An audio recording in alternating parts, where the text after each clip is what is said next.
So nandito tayo ngayon sa etravel.gov.ph website. And para makapunta kayo dito, search nyo lang sa Google, etravel.gov.ph.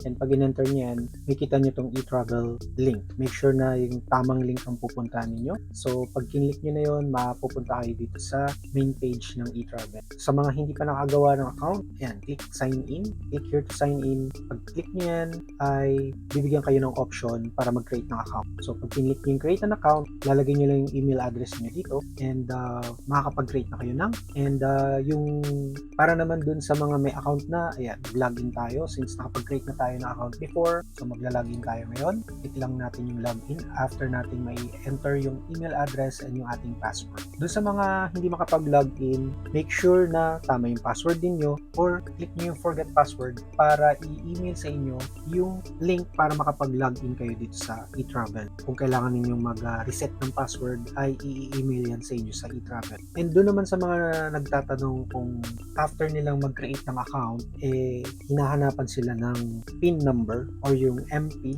So make sure na pupuntahan niyo yung inyong email address. Puntahan niyo yung inyong, let's say, Gmail account niyo para doon niyo makuha yung ipapadalang PIN number sa inyo, yung 6-digit PIN number, then para makapag-create kayo ng account. So for this video, maglalagin na tayo gamit yung ating existing email address. So yan, nakapasok na tayo dito sa ating main account and pagka successful yung ating login, may kita niyo dyan yung ating mga details and yung mga travel history na ginawa na natin before.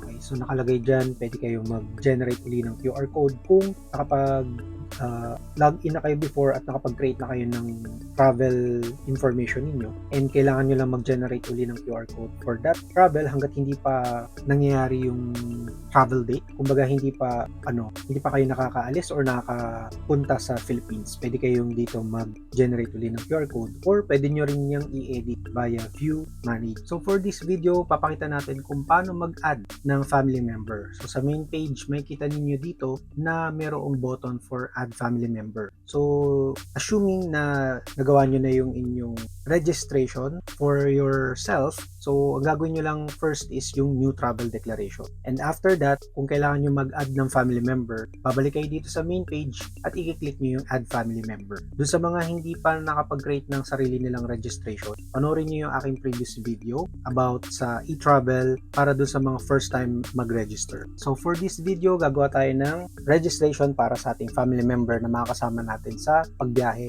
papunta sa Philippines. So let's say, kinlik nyo na nga yung add family member, mapupunta tayo ngayon dito sa page na to. So kailangan nating mag-upload ng picture. Okay, so click natin tong take a photo or upload a file. Yan, kung sa desktop kayo, meron kayong nakakabit na webcam dyan, click nyo yung camera and lalabas na dito yung yung camera na gagamitin natin para mag-take ng selfie. Let's say, capture na natin yan. So pagka-capture, yan. So may may timer. After niya ay ma-upload na agad yung picture ninyo dito sa personal information. And meron kayong option dito kung kayo ba ay Philippine passport holder or foreign passport holder dun sa makakasama ninyong family member. So kung siya ay foreign passport holder, ayan, i-click nyo lang yung foreign passport holder. Kung Philippine passport holder, as it is, click nyo yung Philippine passport holder. Then yung name nung makakasama ninyo. Let's say, ayan, mag-enter tayo ng first name, then middle name, which is optional pero maglagay pa rin tayo,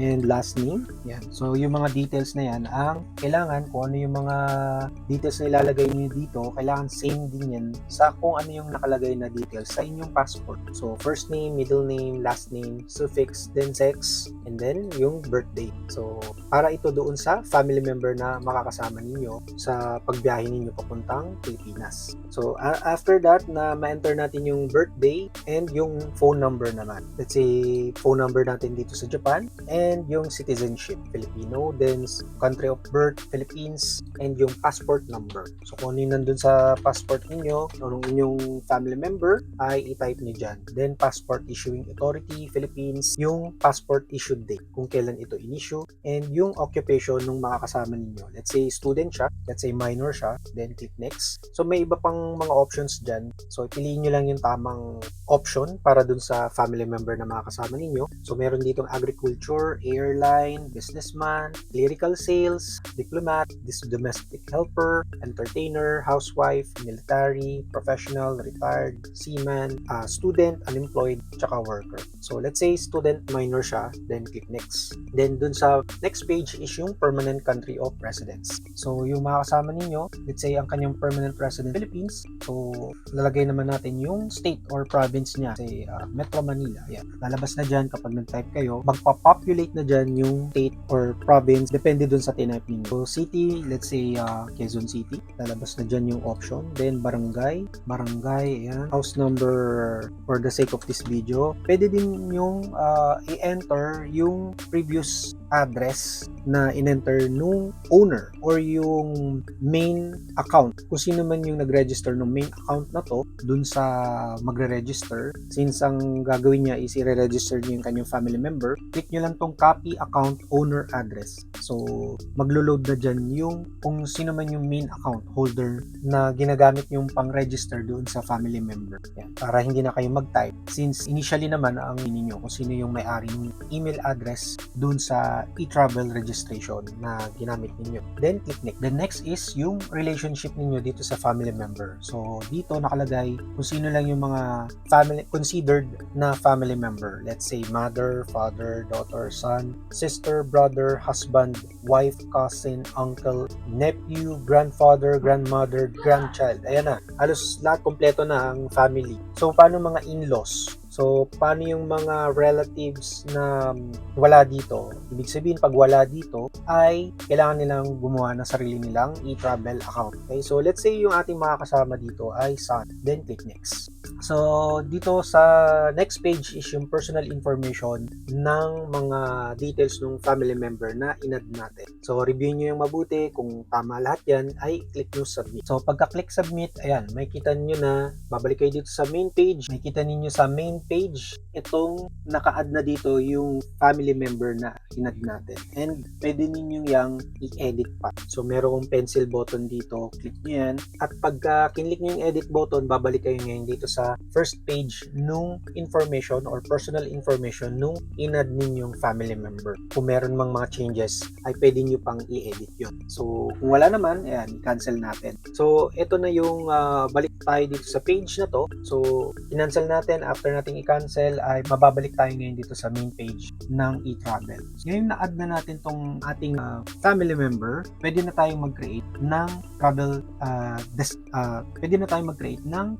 declaration. So kapag ready na tayong mag-create ng travel information, i-click na natin tong new travel declaration. So yung steps na ginawa natin is una, magre-register tayo for our own information, yung main owner ng e-travel account na to. Next is yung pag-add ng family member, and then next is yung new travel declaration. So pag click natin new travel declaration, dito na natin ilalagay kung kanino tayo magre-register ng travel information na yon. So kung para sa akin ba as a current user or para dun sa ni-register kong family member. So may option dito. Okay? So pipiliin nyo lang kung alin dito, kung para kanino yung travel registration na yon. So let's say family member, pag click natin family member, makakapili kayo dito kung sino na yung mga ni-register ninyo. So let's say yung kanina nating ni-register, pag click natin yon, dun pa lang tayo makakapag-create ng travel registration. So para dito sa family member na to, so ang ibig sabihin lang nun, kanya-kanya pa rin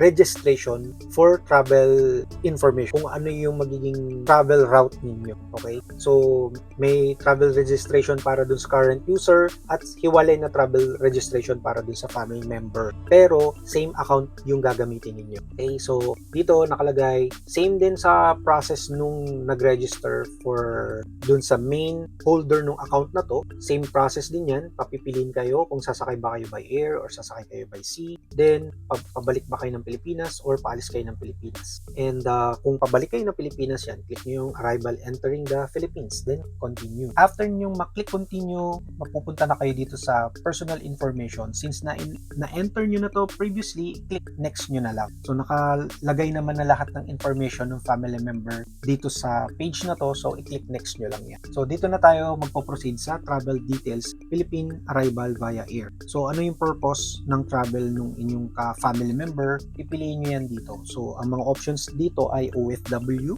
Ang purpose ba ng pag-uwi sa Pilipinas ay as OFW, business or professional, convention, education, training, studies, government official mission, health, medical reason, holiday, incentive, and others. So, usually, let's say holiday and aircraft yung ating sasakyan. So, as it is din yan. Then, flight information, kung ano yung nakalagay doon sa plane ticket. So, let's say sasakay tayo ng Philippine Airlines. So, type natin Philippine Airlines, lalabas na yun dyan. And, based dun sa Philippine Airlines, mag-populate din dito yung mga flight number and piliin nyo yung appropriate kung ano yung nakalagay sa plane ticket niyo. Let's say, ito yung flight number na yon. Then, origin. Click natin yung origin. Let's say, galing dito sa Japan.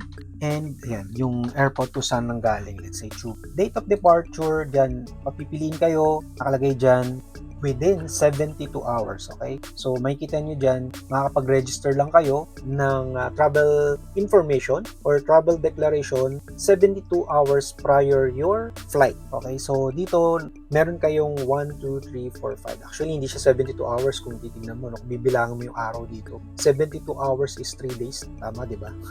So, meron kayong, so kung ngayon ay March 1, so until March 5, let's say March 5 yung ating flight, pipili natin yan. And para dun sa mga may transit, kung applicable yan sa inyo, ay click nyo yung check button ng with transit para lumabas dyan yung mga fields na related sa transit or connecting flight. Kung hindi naman, uncheck nyo yan and then proceed na kayo dito sa destination. So sa destination, airport of destination, meron na dyang option. Click nyo lang yung close kung hindi yan nabol sa inyo, yung X button, and yan, mag-populate na din dyan. May drop-down menu dyan. Piliin niyo kung ano yung applicable sa inyo. Then, date of arrival. So, let's say same date. And yung destination upon arrival in the Philippines, may mga options dyan: residence, hotel, resort, transit, via airport. So, kung alin dyan sa tatlo yung applicable sa inyo, ay yun ang piliin niyo. So, kung mag-i-stay kayo pagdating sa Philippines, mag-i-stay kayo sa residence, yan ang piliin niyo. Then, yung address is same as permanent country of residence para hindi na kayo mag-fill up ng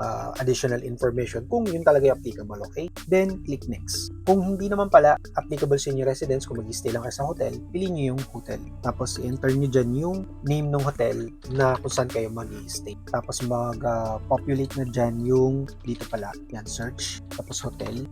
Manila. Let's say, Manila Hotel. So, let's say sa Ayala na lang. Dusitani, Manila. Tapos, click next. Pero, for this video, piliin natin residence. Then, same as permanent country of residence. Then, click next. Page is yung health declaration. So, sa health declaration, pipiliin nyo lang dyan kung meron kayo ibang mga countries na napuntahan before kayong pumunta ng Philippines within the last 30 days. Yan, click add. Kung hindi naman yan applicable sa inyo, then delete nyo lang yan. Then, have you had any history of exposure to a person who is sick or known to have communicable infectious disease in the past 30 days? Ayan, so click no. Then, have you been sick in the last or past 30 days? Click no. And click next. So, after that, ay mapupunta na kayo sa Philippine Customs Declaration. So, sa Philippine Customs Declaration, nandyan yung mga list of information about sa mga bawal at mga pinagbabawal, kung hanggang saan lang yung limit na pwede ninyong ilagay sa inyong mga bagahe. So, make sure na basahin ninyo mabuti ito. Let's say, yung pagdating sa mga products or goods na manggagaling sa ibang bansa, meron yung mga limitation at meron din yung mga kaukulang tax or duties na kailangang bayaran kung mag-i-excess kayo doon sa kanilang sinet na limit. So, nakalagay dito, all persons and baggage are subject to search at any time. All goods when imported from any foreign country, including those previously exported from the Philippines, shall be subject to duties and taxes, except when specifically exempted. So, may mga, usually naman, kung ano yung makita lang naman sa x-ray ninyo, yun lang naman yung kanilang isisitahin sa inyo, di ba? Pero as much as possible, huwag kayong magdala ng mga, yung mafa-flag. Ano yung mga bagay na pwede nilang ma-question pag nakita nila yun sa bagay ninyo, kasi syempre dadaan yan sa x-ray, and pati yung mga monetary cash na dala, so meron din yung limit, okay? All travelers bringing in goods with a value. So dito naman sinasabi dito kung hanggang magkano daw yung mga goods na dala ninyo. All travelers bringing in goods with a value of 10,000 pesos or below shall not pay duties and taxes. So meron na silang sinet na limit na kung below 10,000 pesos daw yung cost ng lahat ng bagahe na dala ninyo ay hindi daw yon subject for taxes and duties. Pero usually, kahit na basta maglagay kayo, punuin nyo yung bagahe nyo ng kahit 20 kilograms kung bumili kayo ng bagahe sa, let's say, Philippine Airlines or sa Cebu Pacific, meron kayong allowable na 20 kilograms. Basta make sure lang na andun lang sa limit na yon para hindi kayo magdagdag or magbawas ng laman nun na nasa ano na kayo airport. Sayang naman yung mga bagay na iiwan. And pagdating naman dun sa amount, kung magkano yung goods na yon, hindi naman totally, more or less okay, hindi naman kayo totally talaga kukwentahin lahat yan ng kung magkano yung dala-dala ninyo. Magiging issue lang yan kung mapapansin nila sa x-ray na yung mga dala ninyong mga bagahe parang pang commercial goods, kumbaga pambenta, pang business. So malalaman nila, mapapansin nila kung yung mga bagay na dala ninyo is pang personal ba siya. So sabi dito, all Filipino citizens are entitled to a duty and tax exemption for personal effects, household goods sent or brought in up to 3 times. So the value of which must not exceed 150,000 pesos within a calendar year. Isang taon na pag nag-travel kayo, dapat 150,000 pesos daw yung value ng mga goods na dala-dala niyo, provided that the goods are not commercial quantities or intended for barter, sale, or hire. Kasi dun magkakaroon ng tax yung mga daladalin yung goods or products papuntang Philippines. Each traveler is entitled to duty and value-added tax-free importation of 2 reams of cigarettes or 50 sticks of cigars or 250 grams of pipe tobacco and 2 bottles of liquor with total value of 10,000 pesos or less. So, importante syempre mag-declare kayo kung ano yung mga bagay na nandun sa bagay ninyo. Kung kailangan malaman nila, wala namang issue yun, basta ma-declare nyo lang ng maayos, kasi failure to declare any goods will subject the traveler to payment of duties and taxes plus surcharge of 30% based on the total landed cost of goods. So mga pinagbabawal dalhin is yung mga printed goods, negatives or cinematographic films, photographs, or any obscene or immoral character, materials advocating or inciting treason, rebellion, insurrection, sedition against government of the Philippines, abortion, paraphernalia, adulterated or misbranded food or drugs, counterfeit goods, fake items, and good manufactured in whole or in part of gold, silver, or other precious metals or alloys, and the stamp, brand, or mark does not indicate the actual fineness or quality of the metals or alloys. Ayan. So, general declaration na yan, mas detalyado. Ito daw yung mga passenger na kailangang i-declare kung meron kayong dalang mga bagay na ito. So, number 1, Philippine currency and or any Philippine monetary instrument in excess of 50,000 pesos. Kung may dala daw kayong ganyang value in excess, ay kailangang i-declare. Foreign currency and or foreign monetary instrument in excess of 10,000 US dollars. Gambling paraphernalia, cosmetics, skincare products, food supplements, and medicines in excess of quantities for personal use. Dangerous drugs such as morphine, marijuana, opium, poppies, or synthetic drugs.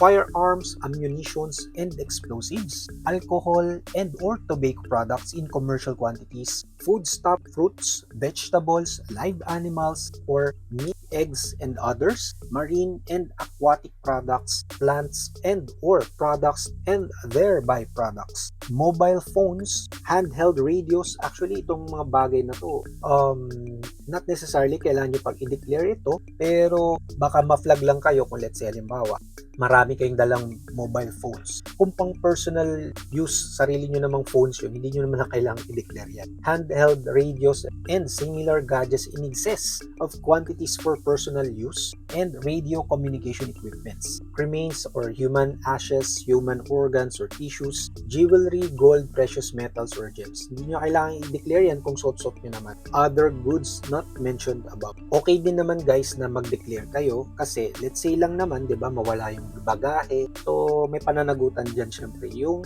airlines na handle ng inyong bagahe, di ba? So, maganda rin na dinideclare natin yan kung magkano para at least, di ba, in case lang na mawala, maibalik sa atin kung magkano magkano man yung halaga ng mga nawalang item. So sa currency declaration, any person bringing into or taking out of the Philippines local and foreign currencies or monetary instruments is required to declare the whole amount using the currencies declaration form in the following instances only. So naalala ko, diniginawa ko to as for minor. So since minor yung kasama yung family member, no, kayo na as main account holder ng e-travel ninyo ang mag-fill up nito para doon sa mga kasama yung family member na minor. Okay, so wala naman silang alam dito sa mga bata. So kayo na ang magbasa nito and mag-fill up. Legal tender, Philippine notes and coins, checks, money order, and other bills of exchange drawn in pesos against banks operating in the Philippines in excess of 50,000 pesos limit. Yeah. So dun sa mga may dala, again, sa may mga dalang foreign currency or Philippine currency, basta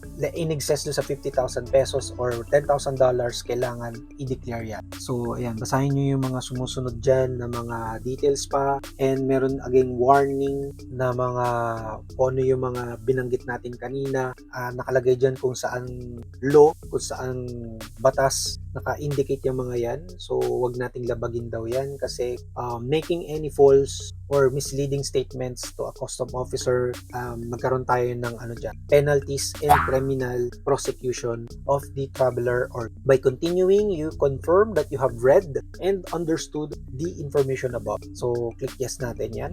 Click yes natin, let's say meron tayong daladalang bag. So balik tayo doon, previous dito sa bandang baba. Kung meron daw kayong baggage, do you have baggage or currency to declare? Let's say yes, para lang makita natin yung next page dyan. So below, kung may kasama nga tayong minor or older family members, let's say minor yung meron tayo, di-declare lang natin kung ilan. So papalitan lang natin dyan. Let's say, ito, below 18 years old pala dito, yan, minor, then dito 0.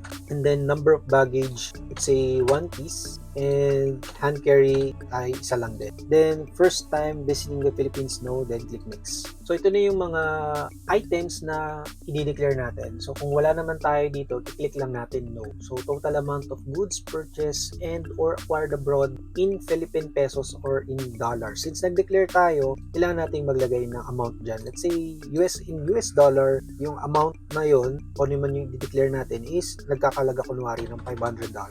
So dito, sabi dito number 1, Philippine currency and or Philippine monetary instrument in excess of 50,000, wala tayong kunwaring dala niyan. Foreign currency, wala rin tayong dala niyan, click no. Gambling paraphernalia, wala tayong dala niyan, click no. Cosmetics, skincare products, food supplements, wala tayong dala niyan, no. Dangerous drugs, yan, syempre wala tayong dapat dala niyan, no din yan. Firearms, ammunitions, explosives, wala din yan. Alcohol and or tobacco products in commercial quantities, no. Foodstuff, fruits, vegetables, live animals, wala tayong dala niyan, kaya no. Mobile phones, handheld radios, and similar gadgets. Siguro dito lang tayo kunwari mag-declare. So click natin yes. Yan. So pag click natin yes to, yan, click yes. Kakaroon dito ng add item button. So click natin add item button. Yan. Pag click natin add item button, lalabas tong mobile phones, handheld radios, and similar gadgets in excess. Quantities for personal use and radio communication equipment. So let's say kunwari iPhone 16 S ano ba yan? Yung bago. iPhone 16 So, SE. Yan, kunwari meron tayong ganyan. Ang mura, ano yata yun $599 yata yun. Tama, $599. Yan, click natin yan. Enter natin. Add. So, dapat mag-match ito. No? Lagyan natin sa taas. $599.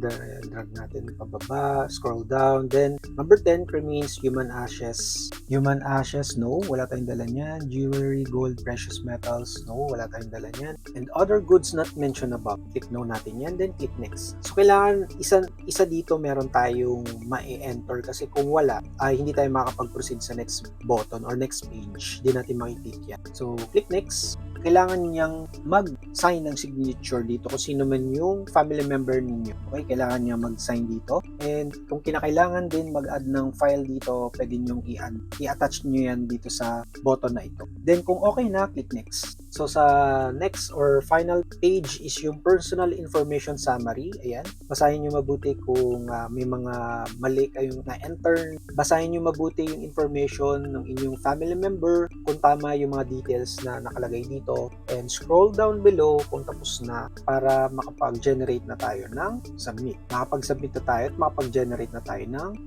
travel declaration. Submit. Then congratulations. Ayan. Yan. Congratulations. Sabi dito, makikita na natin tong kanilang mabuhay, duty-free web page. Close lang natin yan. And yan, meron na siyang sariling QR code para dun sa inyong family member. So, sabi dito, kindly present your passport to the immigration officer for e-travel registration confirmation and QR code to custom officer for clearance. So, ibig sabihin, merong QR code sa bawat isa sa inyo na i-register ninyo sa e-travel. Mapa main account man yan, main account holder or family member. Okay, so pwede nyong i-download yan dito by image, save nyo sa phone or check nyo yung email address ninyo kasi meron kayong ma-receive na email na nandun yung QR code na yan. Then back to home na tayo. Click natin back to home, already saved, back to home. Yan, so dito may kita natin sa main page ulit na nakalagay na dito yung information nung ating family member na ni-register. So magkakaroon siya ng sarili niyang data dito. So pwede na rin niyang ma-download yung QR code or kung sino man yung main account holder, punta lang kayo dito sa travel history, makikita nyo na dito yung kanyang information or yung information na ni-register ninyo bago kayo mag-travel papuntang Pilipinas. So ayan guys, mahaba na naman yung ating video. Kung nagustuhan nyo yan, like, share, and subscribe dito sa ating channel, Gaijin World. This is Alan. Don't forget to subscribe again. Hit the notification bell para lagi kayong updated sa aming mga susunod pang upload ng mga videos at sa iba pa mga topics namin related sa pamumuhay dito sa Japan. Puntahan nyo aming YouTube homepage. I-click nyo yung playlist dahil marami kaming playlist dito na makakatulong sa inyong pamumuhay dito sa Japan. Thank you so much again for watching. This is Alan and I will see you on our next video. Huwag nyo kalimutan i-check mga videos na lalabas kayo dito sa Bye!